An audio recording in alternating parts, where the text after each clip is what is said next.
Welcome to the Live Your Dreams podcast, where success leaves clues and someone has your answer. Joined as always with my lovely co-host, Mrs. Tia Mckisset. Hello. All right. So first and foremost, today we're going to be talking about a serious topic. We're talking about an abusive relationship. And when we talk about that, it's a situation or an event that I remember that whenever we talk about something like this, it comes to my mind. I never forget you and I were in Landover Mall. We were in the parking lot.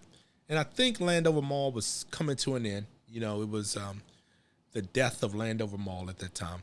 And they still had the bookstore. And I went in the bookstore because every time I would go to a mall, I would go in the bookstore to buy a book. And it was a book called The Positive Dog. I still have that book on the shelf. Mm-hmm. But I was reading the book Positive Dog, but while we were waiting on the cake in the parking lot, and that's so funny, people used to bring you cakes for parties right in the parking lot. But I never forget, we were waiting on the cake, so I had the book Positive Dog, and Tia was looking like, Positive Dog? You need to read that book twice. Because, I consider myself a positive person, but sometimes I get negative. Sometimes I get, I could be that way. And, I always say, let me watch myself because, it only takes a minute to, do something that's, I guess, you could slip. And what I try to do is stay positive and stay, I guess, making sure that I'm consistent, right? And that's the thing you want to do is be consistent.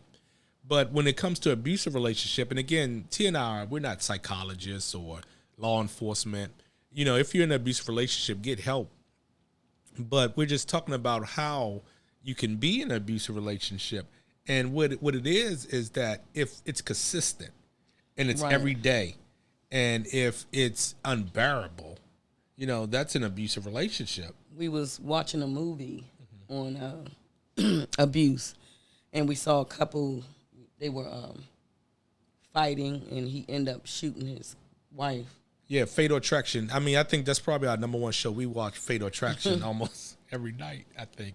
But yeah, and it only, but remember, on Fatal Attraction, it's not just men being abusive to women. It's women too. It's women that can be abusive to men. And again, we don't have the statistics to say who's more abusive, and that's not the important part. But we also want to shine a light on that women can be abusive also to men. And that's one of the things where, sometimes you don't talk about that part. Right. But I think Fatal Attraction, we watch that show almost every night. We really, because sometimes I think for us to be in our relationship, you sometimes you want to look and see others and how they interact with each other. Right. To kind of know how we should be interacting. Does that make sense? It does. So when you think about abusive relationships, I mean, what do you think about? What comes to your mind? I told you that scenario comes to my mind whenever you think about it. But what comes to your mind when you talk about abusive relationships? When I looked at this situation, this man was on drugs. Mm-hmm. And she didn't know he was on drugs. Mm-hmm. So he became abusive because he was on drugs and hiding that addiction. Yeah, I don't remember that episode. Was that so he was on drugs and then he became abusive? Well, he was doing drugs, and once he would do the drug, he would get, real upset. Yeah, and that's one of the things where especially or if people financially get stressed, they sometimes can become abusive. Yeah, one thing about it, what I was going to say first, talking about drugs, and then we could talk about finances. But one thing about drugs, I never forget when I was coming up, and, especially 87, when, for me, it was 87, some it was 85, but 87 was when, I guess, when crack really hit bad. And to see some of the scenarios and some of the people who had great relationships, I mean, really good relationships, turn sour. And I saw what drugs can do to a relationship and make individuals abusive because of that. But with the finance piece, I guess finances too can make you become abusive because, again, that's a lot of stress. Right. Or sometimes if you was raised and saw your parents abusing each other. Yeah, one thing about that's what get me. And my cousin, remember I showed the picture with my grandfather. Right. my mother's father, which, I mean, it made my day when that picture came to my phone. But my grandfather and my grandmother had a really good relationship. You know, it was really, and that was traditional, where my grandfather would work and my grandmother stayed home with the children. And that's the example I had as far as in my house. Go ahead. Well, I know I have an older aunt, and she was saying if you didn't have that dinner ready, that certain men back in the day would beat you. Yeah. And again, we're talking about a whole different generation, you know, back then, especially in, and I say it just happened in southern states, but some of the southern states, yeah. But I look at it as not as acceptable to be hitting and being physical abusive to nobody. Yeah, I agree, because one of the things is I always say treat people like you want to be treated. And talking about a subject like this kind of helps, because sometimes you don't think about it, man. You don't think how abusive you could be to someone. You know, and I told you that positive dog really, I remember that all the time, because I considered myself like a positive person. But when you said that time, I was like, wow. You know, and I think the cake was probably for our oldest daughter back when she was probably turning like 5. This was a long time ago. But still, this still rings true in my head today. I think of that book, and every time I look on the shelf and see Positive Dog Book, I never forget that. But it reminds me on how I need to stay positive, how I need to stay consistent, and how you don't know. Or just communicate when things hurt your feelings. Yeah, because you don't know how you could say something that can hurt someone. Hurt somebody for years to come. Yeah, right. Because some things you can say to somebody that could last for a lifetime. I mean, a lifetime. So you got to be careful and be consistent with that. You know. Well, the older I've got, I've learned not to go below the belt and hurt no one's feelings. Yeah, because sometimes you can do that. So say, for instance, if I go below the belt and say something that hurt you, then you go below the belt. And then before you know it, you'll say something that you just can't take back. Right. You know what I mean? You'll say something that's so scarring that's even below the belt. I mean, that can end a relationship. Right. Right. Or it could, you know what? It could end the trust of a relationship, you know, where you wouldn't feel like, because they say men don't talk anyway. We keep a lot in. But I think one of the things is not that men don't talk, and I'm not speaking for all men, but just giving you a point of view. Right. It's not that men don't talk. It's that men don't want that open themselves up to be hurt, rejected, or scarred. So sometimes a man won't really tell you how he's feeling. And a woman can get real emotional, you know, during an argument. So they can say things. Yeah, that's very hurtful. And I think that's the key, where, you know, men don't want to be hurt like that. They don't want something to be said that's kind of just damaging. You know what I mean? So, I mean, that's just a good topic to talk about, abusive relationship. But we're going to take a quick commercial break for our sponsor, Short Child Care. Short name, but long in service. I like saying that. That's Tom's quote. One of the things is that the Short Child Care is full, but do have a waiting list. You want to put your child's name on a waiting list. The number is on the screen now. Short Child Care, short in name, but long in service. And that's the thing, getting back to our topic, abusive relationship. And first and foremost, I know it's scorching outside. It was like 100 degrees today. I know your acid reflux and your sinuses are just acting up. I can hear it. Right. I know it's bad. I can hear it too. So thank you for, you know, muscling through, because you just came off a sabbatical. So thank you for for muscling through, because I know it is scorching out there, 100 degrees, and I know everybody's allergies are acting up. But again, talking about abusive relationships, you know, one thing, Tia, when you look at that, let me tell you something that's really funny, or not funny. You know, I shouldn't say funny, but a coincidence. Right. When you look at something that, when you think somebody is abusive, it was a movie we were watching. And this was just probably one of the better movies that we watch. And all we watch is Fatal Attraction or Lifetime movies. So, you know, I'm secure enough to say that. I be into the Fatal Attraction movies. I know. Because I'm just blessed that I have a good relationship. Yeah. But I just look I get interested in them. Yeah, but I'm secure enough to say that, that's all we do is watch that. But it was a movie we were watching. And remember, Tia, I said, the line that she said.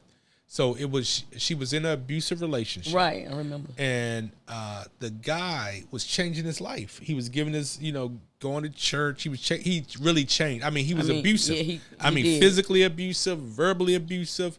And this guy was horrible. And she was a teacher. Yeah. And so, there were therapists at the school, talking to her, say, hey, I see the signs. And she was like, she was hiding and say no. But this guy was changing his life. And it wasn't like he was faking changing. He really was changing his life. And this guy changed. Mm-hmm. And what happened was one day she did something. She burnt his shirt or something. She was ironing his shirt. She was ironing his shirt and she burnt it. And usually he would go off. Right. And this time he didn't. He said, oh, no problem. It's not a big deal. And he went to take a shower. So then when he went in the shower, she snapped. She said, oh, no. Mm-hmm. And she went to grab, a pistol and shot him and killed him. And she sat on the bed when the therapist came and she said, I could not live without him loving me. And his love, he showed me by the abuse. So when he wasn't abusive anymore, she felt as though he didn't love her. So when we watched that movie, I was like, wow. That was weird. It was weird because he really was changing his life. But he done so much abuse to her where she felt as though that was love. And then when he wouldn't do it anymore, she felt as though she didn't love him. Oh, he didn't love her. He didn't love her. So that's one of the things where, again, T and I aren't therapists. We're just talking. We're not authorities. But again, get help if, you're in one of these situations. But the thing about it is that sometimes, that correlation could be there and people could think that way.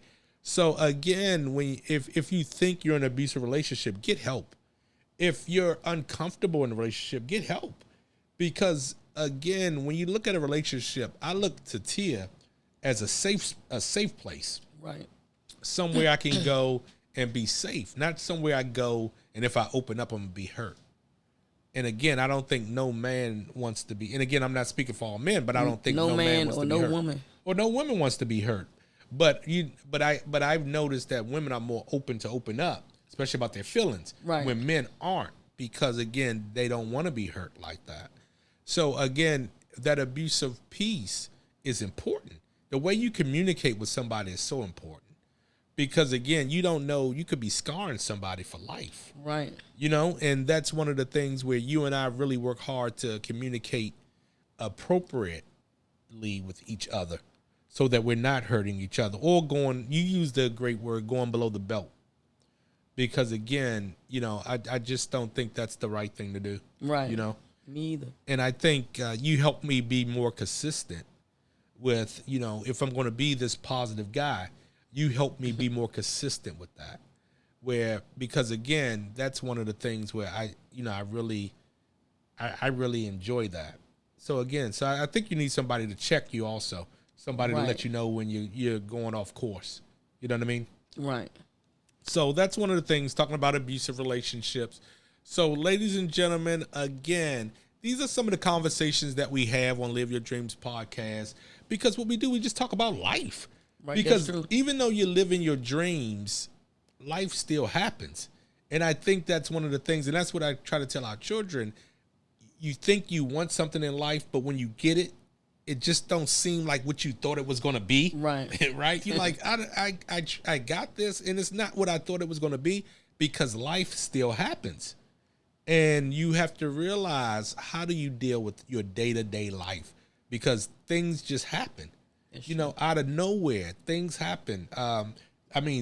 Just for us the other day, we had a leak in the house, right? You got to get that fixed. So things just happen.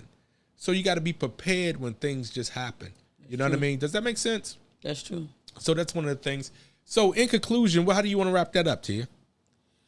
Well, I believe if you are in an abusive relationship, to try to get out, get help, go to the nearest shelter or somewhere where you can get help, and just, help each other. Yeah, absolutely. Because again, life is short. Tomorrow, I always say life is short. Live your dreams today. Tomorrow's not promised. And when you see that first sign of abuse, you got to know that's going to continue. Yeah, that's one of the things where, because again, that movie and it could be woman or man. Yeah, that movie was rare where the guy changed and things like that. But again, you know, it's a pattern.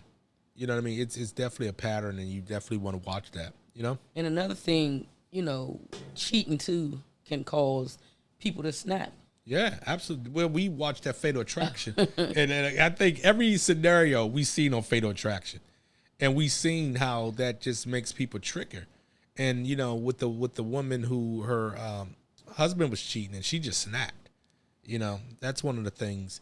So or when you don't communicate. We saw another episode where a young girl was married and she was a stay-at-home mom taking care of kids, and she wanted to go out.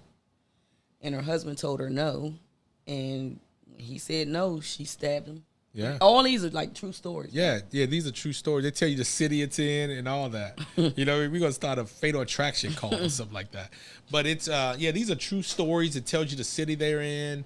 And it'll just give you a story where you could kind of reflect. Right. You know what I mean? I think that's one of the things you just learn reflect. Something. You can learn something, or learn what not to do. Right. Right. And hopefully we helping somebody learning what not to do, because I believe success leaves clues. Someone has your answer, and hopefully we had someone's answer today. And again, if you looked at the podcast all the way through, please like, subscribe, share. Okay. And again, ladies and gentlemen, please like, subscribe, share, and I'll see you. And yes, I do mean you, living your dreams. Peace.